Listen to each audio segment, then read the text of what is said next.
Prior to the start of the BIFS program, we did a lot of research.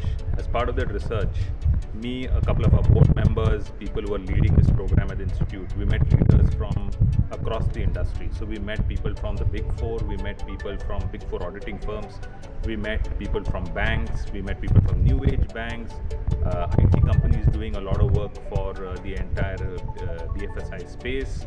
We met NBFCs, and all of them said one thing, that banks are changing, NBFCs are changing, lending services, financing, all of this is changing in a big way by a lot of technological disruption coming in.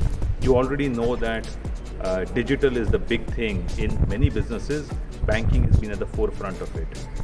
Technology, data analytics, artificial intelligence, these are things that are going to be extremely important for banks of the future. And NBFCs, banks, audit firms, IT companies working in this space, none of them are really, geared up as yet, and they see a dire need of talent who are ready for a new age banking space. It was no surprise, therefore, that when we opened up for admissions, we had a fantastic response. 3,700 applications for 60 seats on the first program. We've launched new programs in the last couple of years, but no program has had such overwhelming response from applicants. And I can see, that all that, leaders from this BIFS space were saying, that seems to be coming true. And that's something that even, the new talent seems to recognize that. Now, what's going to happen post the COVID pandemic? Post the COVID pandemic, there is going to be initially a dip, and after the dip, there's going to be resurgence.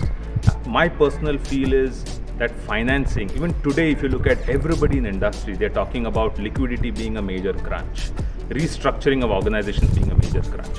And therefore, these are going to be skill sets that are going to be extremely important, and therefore organizations will require. So the Big Four auditing firms, a lot of the NBFCs, banks, of course, IT companies that are supporting these guys, all of these companies are going to be in dire need of great talent. And therefore, I think one of the first sectors to bounce back is going to be the BIFS space. So I'm really glad that that's a space that GIM is venturing into at the right time.